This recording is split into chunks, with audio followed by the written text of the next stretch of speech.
بسم الله الرحمن الرحیم.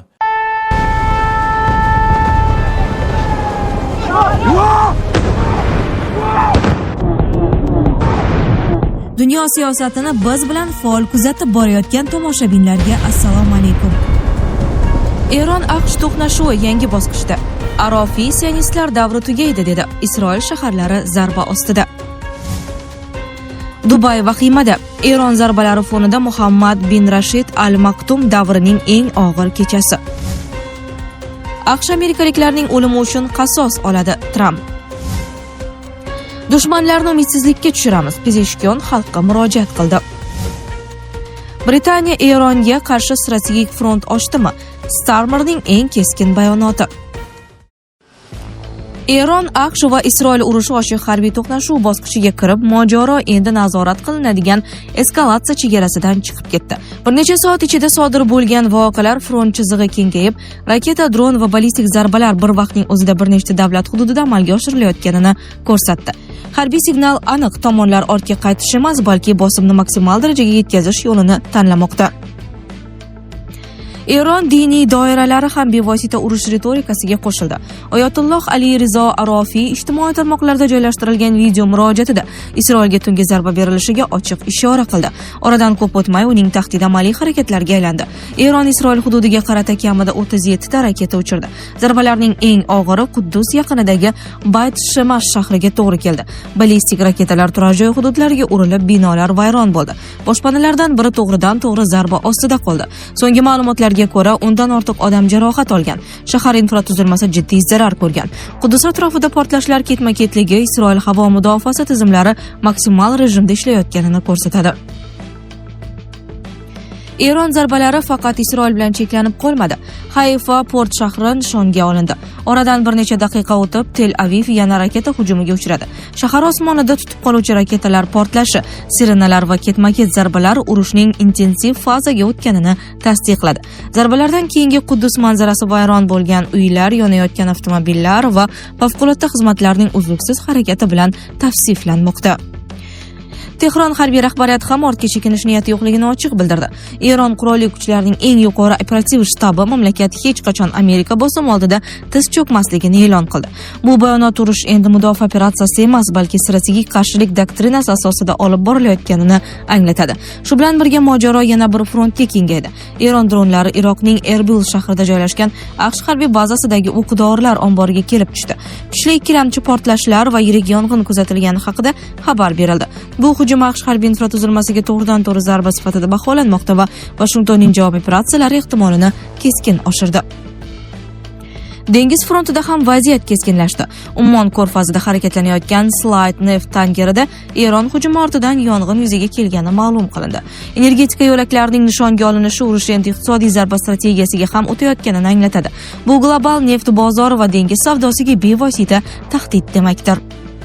Eron Milliy xavfsizlik kengashi kotibi Ali Larijoni mintaqa davlatlariga murojaat qilib, zarbalar sababi haqida izoh berdi. Uning so'zlariga ko'ra, Eron boshqa davlatlarga qarshi urush boshlamoqchi emas, biroq AQSh kuchlari joylashgan har qanday baza avtomatik ravishda nishonga aylanadi. Larijoni bu bazalarni joylashgan davlat hududi emas, balki Amerika tuprog'i deb atadi.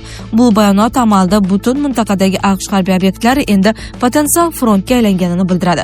Ayni paytda yangi diniy yetakchi sifatida maydonga chiqayotgan Oyatulloh Arofiy yanada keskin tahdid bilan chiqib, bugun kechqurun dunyo sionistlar takabburligining tugashiga guvoh bo'lishini aytdi.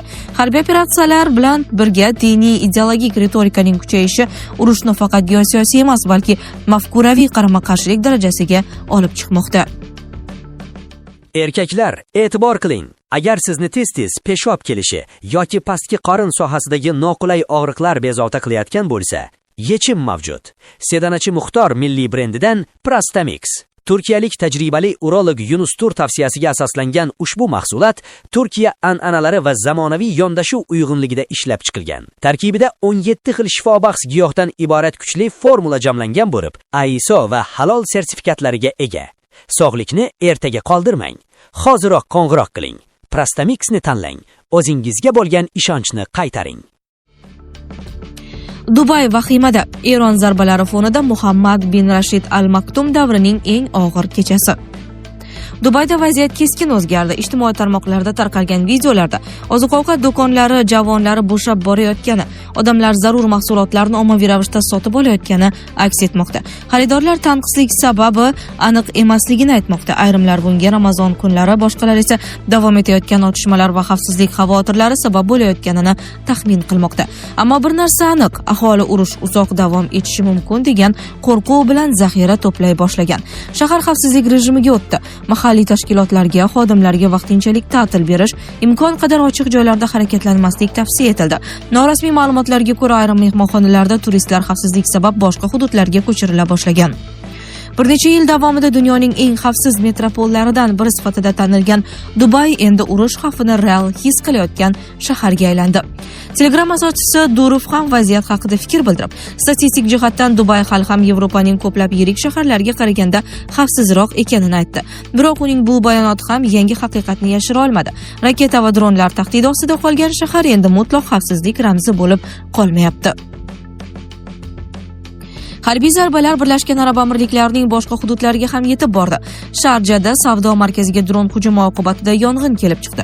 Binoda odamlar qolib ketgani ehtimoli haqida xavotirlar bildirilmoqda.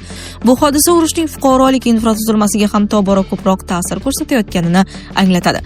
Abu Dabida esa Eron tomonidan uchirilgan raketalarning qoldiqlari turar joy hududlariga tushgani xabar qilindi. Portlashlar ortidan vahima kuchayib, aholining bir qismi boshpanalarga yo'nalgan. Shuningdek, strategik ahamiyatga ega bo'lgan Zayed port ham zarba ostida qolgani haqida ma'lumotlar paydo bo'ldi.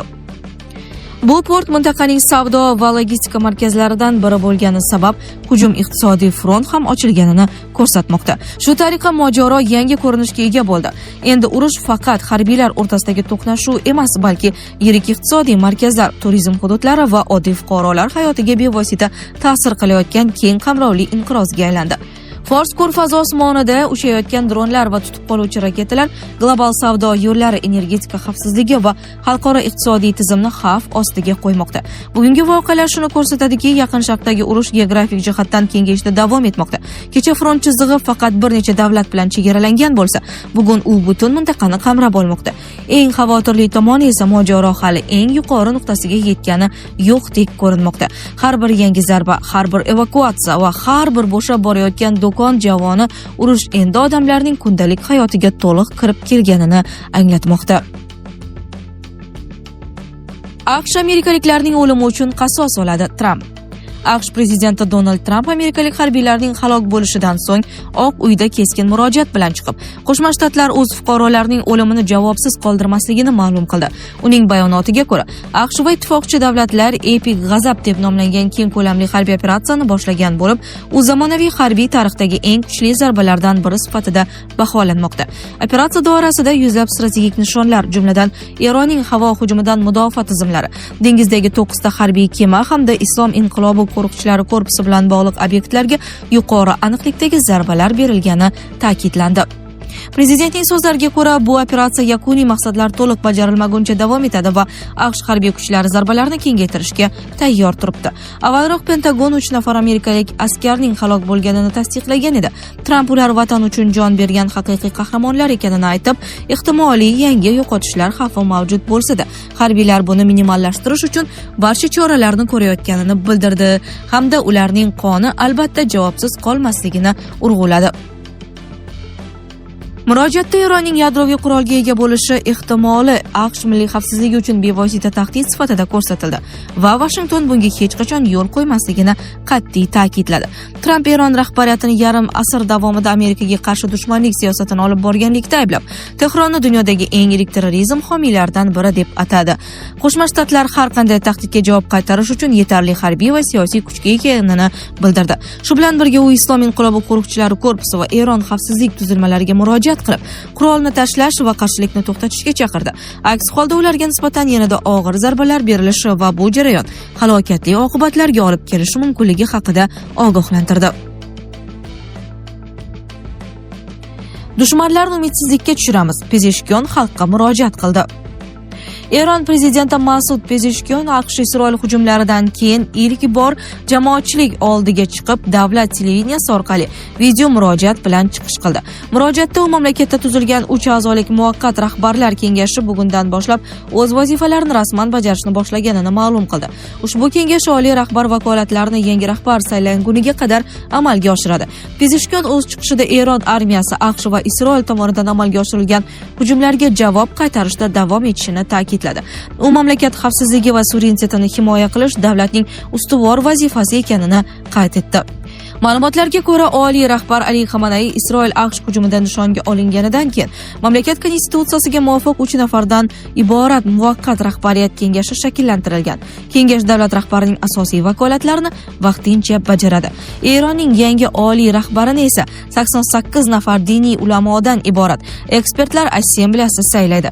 Mazkur organ mamlakatda oliy rahbarni tayinlash va uning faoliyati ustidan nazorat qilish vakolatiga ega. Britaniya Eronga qarshi strategik front ochdimi? Starmerning eng keskin bayonoti. Britaniya bosh vaziri Keir Starmer yaqin sharqda keskinlashib borayotgan vaziyat fonida urushni to'xtatishning eng muhim sharti sifatida Eronning raketa salohiyatini cheklash zarurligini ta'kidladi. Uning so'zlariga ko'ra, mintaqadagi zo'ravonliklarning asosiy sababi aynan uzoq masofali raketalar orqali amalga oshirilayotgan zarbalar bo'lib, ular nafaqat harbiy infratuzilmalarga, balki tinch aholiga ham tahdid tug'dirmoqda. Starmer AQSh tomonidan Britaniya harbiy bazalaridan faqat cheklangan va mudofaa xarakteridagi operatsiyalar uchun foydalanish bo'yicha rasmiy murojaat kelib tushganini ma'lum qilib, London bu talabni xalqaro xavfsizlik nuqtai nazaridan qabul qilganini bildirdi. Britaniya hukumati qarorini izohlar ekan, bosh vazir Eron tomonidan mintaqa bo'ylab amalga oshirilayotgan raketa uchirishlari keskin eskalatsiya xavfini kuchaytirayotganini, begunoh odamlarning halok bo'lishiga sabab bo'layotganini va mojaro geografiyasini kengaytirish mumkinligini qayd etdi. Uning ta'kidlashicha, Londonning asosiy maqsadi harbiy qarama-qarshilikni kengaytirish emas, balki urushga bevosita aloqasi bo'lmagan davlatlarning mojaroga tortilib ketishining oldini olishdir. Shu sababli Britaniya AQSh bilan hamkorlikda faqat mudofaa va tahdidlarni kamaytirishga qaratilgan choralarni qo'llab-quvvatlamoqda. Sizlarga yetkazmoqchi bo'lganlarimiz shulardan iborat edi. Dunyo yangiliklaridan uzoqlashmang.